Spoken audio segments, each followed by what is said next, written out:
Eagle claw अभियान के तहत पकड़ाए गए 90 मादक पदार्थ के सेवन करने वालों से लेकर बेचने वालों से जुड़े अपराधी शहर के विभिन्न जोन स्तर पर मादक पदार्थ को लेकर चल रही है कार्रवाई। अभी तक पुलिस ने 90 लोगों के ऊपर कार्रवाई की है। तो मैं आपको बता दें, शहर में तमाम आपराधिक घटनाक्रमों में अधिकांश मामले नशे के कारण ही सामने आते हैं और शहर में भारी मात्रा में मादक पदार्थ में तस्करी और इसके सेवन करने वालों की धड़ पकड़ को लेकर पुलिस द्वारा 2 दिनों से लगातार ईगल क्लॉ अभियान चलाया जा रहा है और इसी अभियान के तहत 90 लोगों पर पुलिस द्वारा कार्रवाई की जा चुकी है। पूरे मामले में पुलिस कमिश्नर का कहना है कि पिछले दिनों टोल फ्री नंबर जारी किया गया था और इस नंबर पर लगातार जो शिकायतें मिल रही हैं उसके अनुसार कार्रवाई की जा रही ताकि शहर में नशे की तस्करी करने वाले लोगों की कमर तोड़ी जा सके और युवाओं को नशे से दूर रहने का जो अभियान है उसे सफल बनाया जा सके।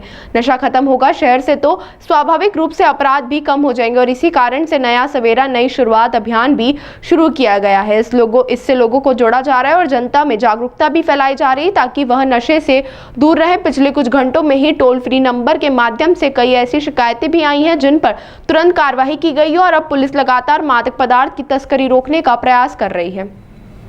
पुलिस द्वारा नशे को रोकने के लिए, रोकथाम के लिए ईगल क्लॉ सहित तमाम तरह के प्रयास किए जा रहे हैं। इसी के साथ नशे की रोकथाम को और इन पेडलरों को नशा मुक्त करने के लिए नया सवेरा के नाम से भी मुहिम करी गई है। उसकी सर हमारा राकेश गुप्ता साहब सर किस तरीके से इंदौर में नशे के जो सौदागर हैं, जो नशा बेच रहे हैं, उनके खिलाफ हम लोगों ने एक पूरा मुहिम चला रखी है जिसमें अभी हमने 80 से अधिक लोगों को पकड़ा है।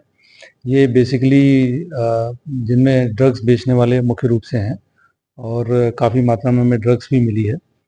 हम अब इनसे वो लिंक एस्टेब्लिश कर रहे हैं कि आगे ये कहाँ से लेकर आए थे पहला, और इन्होंने किसको सप्लाई किया, वो भी अब हमारी कार्रवाई लगातार जारी रहेगी और ये कार्रवाई हमारी सतत रहेगी। लगातार हम ड्रग्स बेचने वालों के खिलाफ उनकी कमर तोड़ने के लिए अपनी लगातार कार्रवाई जारी रखेंगे। इसी बीच में हम लोगों ने पिछले कुछ दिनों में पिट एनडीपीएस अर्थात एनडीपीएस में प्रिवेंटिव डिटेंशन की कार्रवाई भी की है और पिट एनडीपीएस के काफ़ी केसेस माननीय न्यायालय से हमारे कंफर्म भी हो गए। तो पिट एनडीपीएस अर्थात जो ड्रग्स के ऐसे सौदागर जो लगातार मामले दर्ज करने के बाद, जेल जाने के बाद, छूट के आने के बाद पुनः उसी धंधे में शामिल हो गए हैं, उनके खिलाफ हम प्रिवेंटिव डिटेंशन अर्थात एनएसए टाइप की जो कार्रवाई है वो भी हम लगातार कर रहे हैं। साथ ही अब हम ये भी करेंगे कि इनकी संपत्ति संबंधी जानकारियां भी लेकर और संपत्ति पर भी हम क्या कार्रवाई कर सकते हैं, फाइनेंशियल इन्वेस्टिगेशन भी हमारा पूरा इसमें हम लोग करेंगे। ये तो पक्ष हुआ हमारा जो एनफोर्समेंट को लेके है। इसके अलावा हम लोग अपने अवेयरनेस को लेके भी एक अभी बड़ा मुहिम चलाएंगे जिसमें अभी हम कोचिंग इंस्टीट्यूट्स और हॉस्टल्स में ये चीज़ करने जा रहे हैं कि ड्रग्स से कैसे बचा जाए, से नो टू ड्रग्स, और क्या उसमें ड्रग्स के क्या दुष्परिणाम है और कैसे इससे बचा जा सकता है, इस बारे में हमारी बात होगी। सभी हॉस्टल और इस तरह के कोचिंग इंस्टीट्यूट्स में हम कोई शिकायत पेटी भी लगाएंगे जिसमें ऐसे लोग जो जिनको जानकारी में आ गया है कि कोई बच्चों को ड्रग्स बेच रहे हैं, उनकी जानकारी हमें मिलेगी तो उस पर हम तुरंत कार्रवाई करेंगे। तो कुल मिलाकर एक पूरा प्रयास हमारा है कि हम इंदौर को इन ड्रग्स के सौदागरों की कमर तोड़ते हुए अच्छी कार्रवाई करें और इंदौर को नशा मुक्त बनाएं। सर नशे के साथ ही युवाओं में जो बढ़ रहा है साइबर ट्रेंड और इस तरीके, उसको लेकर भी एक अभियान चलाया जा रहा है साथ में नशे के। बिल्कुल, अभी आपने ये पाया होगा कि काफ़ी तरह के फ़ोन कॉल्स, लगभग हम ऐसा कोई नागरिक नहीं है जिसके पास फ़ोन कॉल साइबर ठगी के हिसाब से ना आया हो, जिसमें कई बार आप देखते होंगे कि ये फ़ोन कॉल ऐसा आता है कि आपके बच्चे की किडनैपिंग हो गई है, आप इतना पैसा ऑनलाइन ट्रांसफ़र कर दीजिए। कई बार पुलिस अधिकारी का फ़ोटो लगाकर आप देखेंगे व्हाट्सएप पे फ़ोन कॉल आएगा और उसमें ये बोला जाता है कि आपने कुछ सामान बुक किया था, उस सामान में ड्रग्स निकल गई है, तो आप पे मामला बनेगा ड्रग्स का और आपका आधार कार्ड उसमें लिंक्ड है और आप ये करिए, और इस तरह की बात भी करते हैं। कई बार कई दूसरे प्रदेश की क्राइम ब्रांच का भी फ़ोन उसमें फ़ोटो पुलिस अधिकारी का रहेगा और दिल्ली क्राइम ब्रांच और मुंबई क्राइम ब्रांच से हम बात कर रहे हैं, उसमें आपको धोखा देने की बात रहती है। एक आध केस हमें डिजिटल अरेस्ट का भी, मतलब इसमें कुल मिलाकर इस तरह की चीज़ें कि आपको ना वो फ़ोन कॉल करने दे रहे हैं, ना आपसे किसी से संपर्क करने दे रहे हैं और आपसे फाइनली कहीं ना कहीं पैसा ट्रांसफ़र कराने की बात करते हैं। तो ये प्रथा हम लोग देख रहे हैं कि इस तरह के केसेस बहुत ज़्यादा सुनने में आ रहे हैं। तो हमारे दोनों ओर से प्रयास है। पहला हमारा अवेयरनेस है कि इस तरह के कोई भी अननोन फ़ोन कॉल को आप अटेंड ना करें। और अगर आपको लगता ही है कि किसी ने फ़ोन कॉल किया है और वो किसी पुलिस अधिकारी का भी हो सकता है, तो आप उसको ये बोलिए कि आप इंदौर के थाने को संपर्क करिए।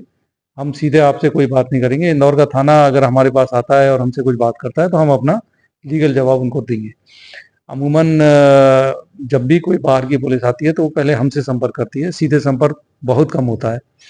तो अगर वो हमसे संपर्क करेंगे और हम अगर आपसे बात करते हैं, इंदौर पुलिस आपसे बात करती है, थाने में आपको फिजिकली बुलाया जाता है, तो हो सकता है कि किसी मामले में सच्चाई हो। लेकिन कोई आपसे सीधे फ़ोन कॉल करके बात कर रहा है तो उसको बिल्कुल एंटरटेन नहीं करें, और कतई कोई फ़ोन पर पैसा ट्रांसफ़र तो कतई ना करें। ये शुद्ध धोखाधड़ी है, आपको धोखा देने का प्रयास किया जा सकता है, तो इससे आप बचें। तो पहला तो आप बचिए, और अगर आप शिकार हो गए हैं इस तरह की धोखाधड़ी का, तो इसमें भी आपको घबराने की बिल्कुल आवश्यकता नहीं है। हमारी एक हेल्पलाइन नंबर है 1930। एनसीआरपी की एक वेबसाइट भी है जिसमें आप अपना सारे बैंक अकाउंट के अगर आप डिटेल्स डालेंगे, तो तुरंत आपके अकाउंट से गया पैसा जिस अकाउंट में गया वो अकाउंट फ्रीज हो जाएगा, और एक बहुत छोटी सी प्रक्रिया इसके बाद होती है, और उस प्रक्रिया के बाद वो पैसा आपको मिल जाएगा। आपका पैसा सेफ रह सकता है, लेकिन इसमें एक ही शर्त है कि हमें कोई आलस नहीं करना है।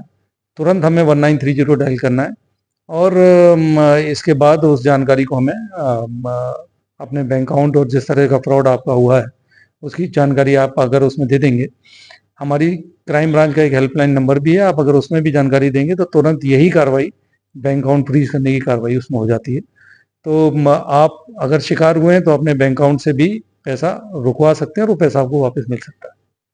ये था हमारे सर राकेश गुप्ता जी, जिनका कहना है कि नशे की रोकथाम के साथ अपराध तो रुकेंगे, साथ ही साइबर को लेकर भी लोगों को सजग रहने की आवश्यकता है। जनप्रकाशन के लिए चंकी वाजपेयी, इंदौर।